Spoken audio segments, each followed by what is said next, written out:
अस्सलाम वालेकुम नाज़रीन। मुझसे ये सवाल किया जाता है कि बहरिया टाउन को लेके मैं बहुत ज़्यादा पॉजिटिव क्यों हूँ और जबकि बहुत सारे लोग आज हमारे कस्टमर्स, इन्वेस्टर्स, यहाँ काम करने वाले लोग छोड़ के जा चुके हैं, बहुत मायूसी दिखाते हैं और बहुत सारे लोग आज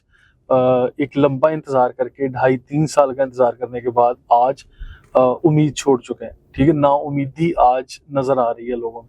और इसके बावजूद मैं इतना पॉजिटिव क्यों नज़र आ रहा हूँ कि मैं क्यों पॉजिटिव हूँ, क्यों आज भी कहता हूँ कि आइए और बहरिया टाउन में इन्वेस्ट कीजिए। देखिए, इसकी बहुत सारी रीजंस हैं जिसमें से 2-4 मैं आप लोगों के साथ शेयर कर लेता हूँ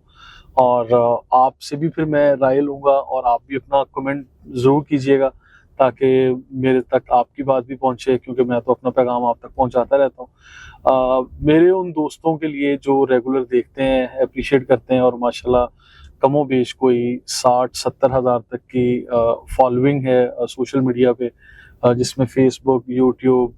इंस्टा और दीगर जो प्लेटफॉर्म हम लोग यूज़ कर रहे हैं। मैं आप लोगों से नाज़रीन आज बहरिया टाउन के बारे में ये बात करना चाह रहा हूँ कि देखिए, बहरिया टाउन में आज 500 गज के घर की एक मिसाल मैं देता हूँ आपको कि यहाँ पे आज की डेट में 500 गज का घर आपको 4 करोड़ 15 लाख, 4 करोड़ 20 लाख रुपए में मिल रहा है। जबकि मैक्सिमम अगर बहुत भी महंगा कोई मैं घर बेचूंगा आपको 500 गज का,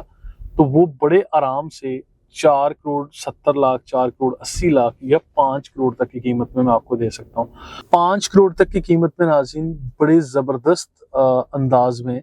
ये 500 गज के घर आप लोगों को मिल रहे हैं। आज आप पाकिस्तान के किसी भी कोने में काम करने वाले, कंस्ट्रक्शन का काम करने वाले किसी शख्स से ये बात पूछेंगे कि 500 गज के घर की कंस्ट्रक्शन कॉस्ट क्या होगी अगर आप लोगों ने ग्राउंड प्लस 1 स्टोरी बिल्डिंग बनानी है, तो बड़े आराम से लोग आप लोगों को मेरा ख्याल है को 2.5-3 करोड़, 4 करोड़, 4.5 करोड़ तक की जो है वो कॉस्ट एस्टिमेशन देंगे। इसमें अगर किसी सोसाइटी में नहीं भी बनाते आप लोग बिल्कुल एक नॉर्मल सी जगह पे बनाते हैं, उसमें ये सारी चीज़ें शामिल करके बता रहा हूँ। और आज आप लोग सादी टाउन में, स्कीम 33 में या कराची शहर के और दीगर जगहों पे चले जाएं, 500 गज का मकान नाज़रीन आप लोगों को ऐसी सोसाइटीज़ में जहाँ ना बिजली है, ना पानी है और ना मतलब सीवरेज सिस्टम को प्रॉपर है, सड़कें बिल्कुल टूट फूट का शिकार है, बल्कि सड़कें हैं ही नहीं, टूट फूट का शिकार तो बात की बात है।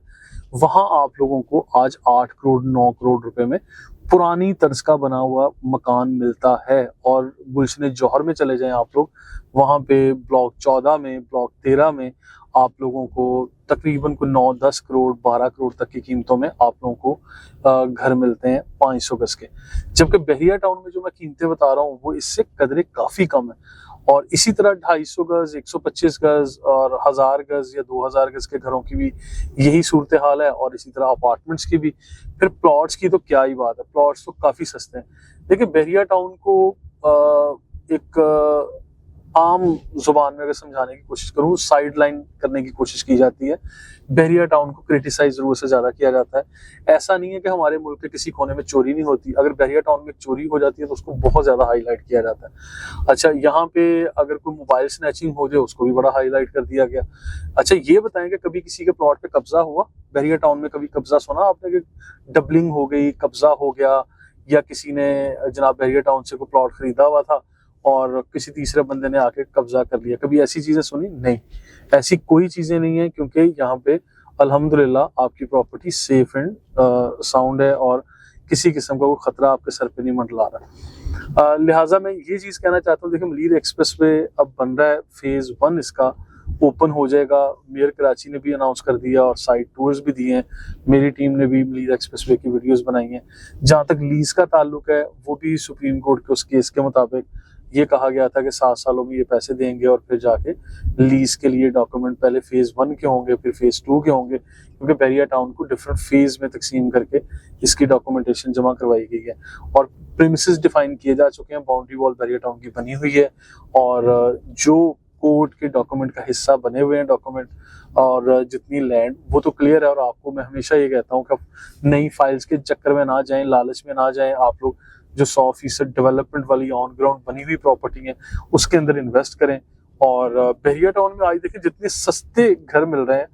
ये कराची शहर की कच्ची आबादियों के रेट के मुतरादिफ है। तो फिर मैं क्यों ना कहूँ कि इतने आलीशान किस्म के रोड्स बने हुए हैं, यहाँ पे स्टेट ऑफ द आर्ट पूरी सोसाइटी बना दी, पूरा शहर बसा दिया, कमर्शियल, रेजिडेंशियल। आप जब मिडल ईस्ट से लोग आते हैं, यूएस कनाडा से आते हैं, ऑस्ट्रेलिया अमेरिका से आते हैं, तो लोग आके बताते हैं कि भाई वहां पे भी जो कॉन्डोज बने हुए हैं वो इन्हीं अपार्टमेंट्स की तरह के हैं, वहां पे टाउन हाउसेस इसी तरह के दिए हुए हैं, वहां पे जब हाईवेज पे निकल के बाहर जो टाउन हाउसेस का कॉन्सेप्ट दिए जाते हैं वो भी इसी तरह के हैं, वहां पे जो कमर्शियल एरियाज हैं वो भी इसी तरह डिजाइन किए जाते हैं। तो जब ये सारी चीजें आपको इंटरनेशनल स्टैंडर्ड्स और पैरामीटर्स के मुताबिक दी जाती हैं तो मुझे ये समझ नहीं आती, तो फिर सिर्फ बहरिया टाउन के ऊपर एक टैग कि बहरिया टाउन में कीमतें कम है जी, बहरिया टाउन तो लुट जाएगा, मर जाएगा, नस्ला टावर की तरह गिरा दिया जाएगा, कब्जा हो जाएगा, दुबई वालों को दे दिया जाएगा, डीएचओ को दे दिया जाएगा। भाई कोई भी XYZ किसी चाचा असलम को दे दिया जाए बहरिया टाउन, ठीक है, वो चाचा असलम इसकी एडमिनिस्ट्रेशन करे, या कराची में तो ये रवाज है कि कोई भी बिल्डिंग अपार्टमेंट की हो या कोई भी इलाका मोहल्ला हो, वहां पे वहां के रिहायशी, वहां के मकीन खुद से एक कमेटी बना लेते हैं, तश्कील देते हैं और उसकी अपनी इंतजामिया खुद चलाते रहते हैं। तो बहरिया टाउन में भी अगर बड़ी हद ये हो भी जाएगा, कोई चाचा असलम भी आके इसके एडमिनिस्ट्रेशन संभाल ले, तो हमें क्या फर्क पड़ता है। इतना जबरदस्त जो चीजें आप लोगों को दी हुई है, इतनी कम कीमतों में जो आपके सामने ये ऑप्शंस रखे जाते हैं, सिर्फ एक खतरा मंडला रहा होता है, अच्छा जी लीज नहीं है, अच्छा जी बहरिया टाउन में तो रेट्स कम हो रहे हैं, तो लगता है कोई खतरे की बात है, या मैनेजमेंट सिंसियर नहीं है। भाई मैनेजमेंट सिंसियर हो या ना हो, अब जो आप लोगों की ये प्रॉपर्टीज हैं ये आपकी और मेरी है, ये अवामुन नास का पैसा है, बहरिया टाउन का पैसा नहीं है, मलिक रियाज का पैसा है, ये मलिक अली रियाज का पैसा वो अपना निकाल के ले गए, उन लोगों ने अपनी चीजें बेच दी हैं, या जो कमर्शियल प्लॉट्स होंगे या और चीजें होंगी, नई डील्स आएंगी, वो पैसा उनको जाएगा। अब यहाँ पे जो लगा हुआ है स्टेक है वो यहाँ पे पाकिस्तान के, हमारे ओवरसीज पाकिस्तानियों के और यहाँ के उन लोगों का है जिन लोगों ने अपनी सारी जिंदगी की जमा पूंजी यहाँ के प्रोजेक्ट्स में लगाई, यहाँ के रेजिडेंशियल प्लॉट्स में लगाई, अपार्टमेंट्स में और दीगर चीजों में लगाई। और देखें तारीख गवाह, आप साल 2019 और 20 में देखें जब कंस्ट्रक्शन रेवोल्यूशन की वीडियोस मैंने बनाई थी, आप उस टाइम को उठा के देखें, पाकिस्तान की तारीख में कभी ऐसे नहीं हुआ कि इतने कम दुरानिये के अंदर इतनी ज्यादा बिल्डिंग्स, कंस्ट्रक्शन के प्रोजेक्ट्स बने हों और इतनी ज्यादा जॉब अपॉर्चुनिटीज या लोगों के लिए इतनी ज्यादा समझने पैसा कमाने का मौका मिला हो। ये कभी पाकिस्तान की तारीख में ऐसा नहीं हुआ, और ये पाकिस्तान की तारीख का वो वाहिद गोल्डन एरा था जब मैं समझता हूँ कि बहरिया टाउन में पूरे पाकिस्तान से ताल्लुक रखने वाले लोग और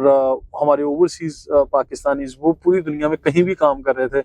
तुर्की छोड़ के लोग यहाँ आ गए, दुबई छोड़ के यहाँ आ गए, और अगर किसी का कनाडा अमेरिका में काम था तो वो भी बहरिया टाउन की रियल एस्टेट से इम्प्रेस होकर यहाँ पर आ गए कि भाई हम लोग वहाँ पे क्या टाइम वेस्ट कर रहे हैं, ये सारी जिंदगी गुजार दी,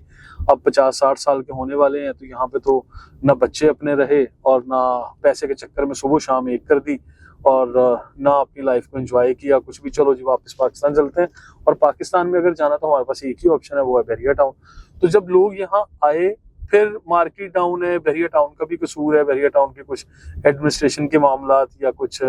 पॉलिसी जरा सख्त हो गई, ठीक है, वो भी अब बहरिया टाउन में भी तो सरवाइव करना है, तो वो भी साफ जाहिर है जो रूटीन के मामलात हैं वो भी आपकी जेब से ही पैसे पूरे करेंगे ना, जो रिहायशी हैं उन्हीं के पैसे लेके और ऊपर लगाते जाएंगे।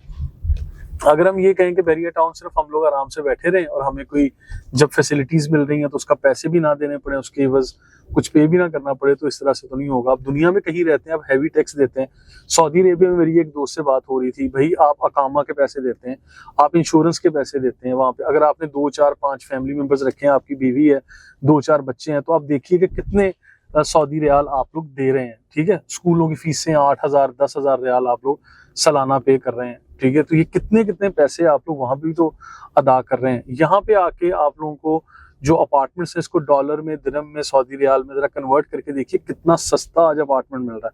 ठीक है। आज पाकिस्तानी मैं समझता हूँ 70 लाख, 80 लाख रुपए, 90 लाख रुपए का 2 कमरों का अपार्टमेंट चाबी वाला मिल रहा है, जिसमें कोई हिडन कॉस्ट नहीं है। प्लॉट्स 2-2 हजार गज के, 1,000 गज के, 500 गज के, निहायत कम कीमतों में डायरेक्ट बहरिया टाउन दे रहा है, ना टैक्स देना, ना ट्रांसफर फीस देनी है, डायरेक्ट फर्स्ट ऑनरशिप आपकी है। इस तरह के स्पोर्ट सिटी विलाज भी मिल रहे हैं। स्पोर्ट सिटी विला एक 70-75 का मिल रहा है अभी, एक 80 का मिल रहा है, जिसमें कोई ट्रांसफर फी, कोई टैक्स नहीं है। पहली ऑनरशिप आप खुद ले लें अपने नाम पे, बहरिया टाउन का पे ऑर्डर बनाएं, कोई झंझट नहीं है कि जनाब सेलर बायर की मीटिंग नहीं होगी, लोग इतने पैसे खा जाएंगे, ठीक है। डायरेक्ट आप सेलर खुद बहरिया टाउन है, आप डीलर से सर्विस लेंगे, उसको 1% कमीशन देंगे, ठीक है। तो अगर वो भी नहीं देना तो फिर आप लोगों को अच्छी ऑप्शन नहीं आप तक पहुंचनी, सीधी सी बात है। फिर आप लोगों ने मार्केट से खरीदना है कोई 2-2 करोड़ के घर, फिर लोग आपको टॉप मारेंगे, इधर उधर जाएंगे, फिर आप लोग जो है ना वो अच्छे रहेंगे। तो इसीलिए मैं कहता हूँ कि बहरिया टाउन में 20 ऑप्शंस आज कम कीमतों पे दस्तयाब है नाज़रीन। और 500 गज के 250 गज के घर, वो घर जो